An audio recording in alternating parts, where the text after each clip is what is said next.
Napoleon Bonaparte was not born a king. He was not born into wealth. He was not born into power. He was born on a small island called Corsica, far from the great centers of European power. From the beginning, Napoleon lived with a feeling that he did not belong. As a young boy, he was mocked. Outsiders saw him as different. Teachers saw him as difficult.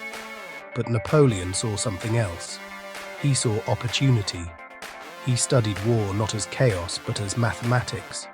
He studied history not for stories, but for patterns. While others dreamed of glory, Napoleon planned for control. France at the time was unstable. The French Revolution had shattered the old order. Kings had fallen. Power was uncertain. For Napoleon, this chaos was not danger. It was a doorway. He rose quickly through the military ranks, not because of noble birth, but because of results. He won battles others could not. He moved faster. He struck harder. He surprised his enemies. Soldiers followed him because he shared their hardships, because he understood the battlefield.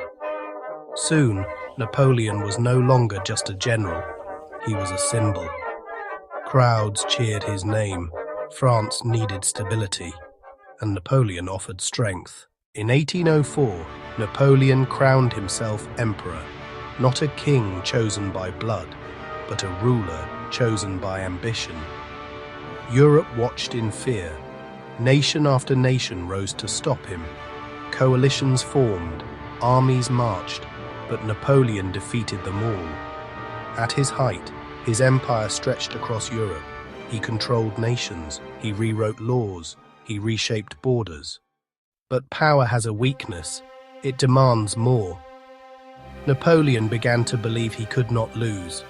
He marched into Russia, confident of victory. But nature became his greatest enemy.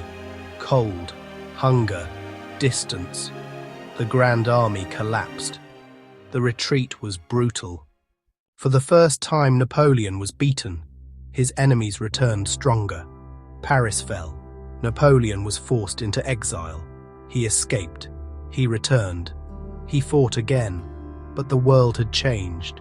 At Waterloo, Napoleon faced his final defeat.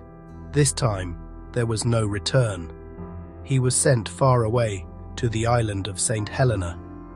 There, the man who once ruled Europe lived in isolation. No armies, no crown, only memory. Napoleon died in exile, but his story did not end.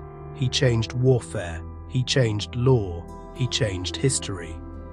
Napoleon Bonaparte proved one truth, that a single person with ambition and intelligence can rise higher than anyone expects, and also that rising too high can lead to the hardest fall.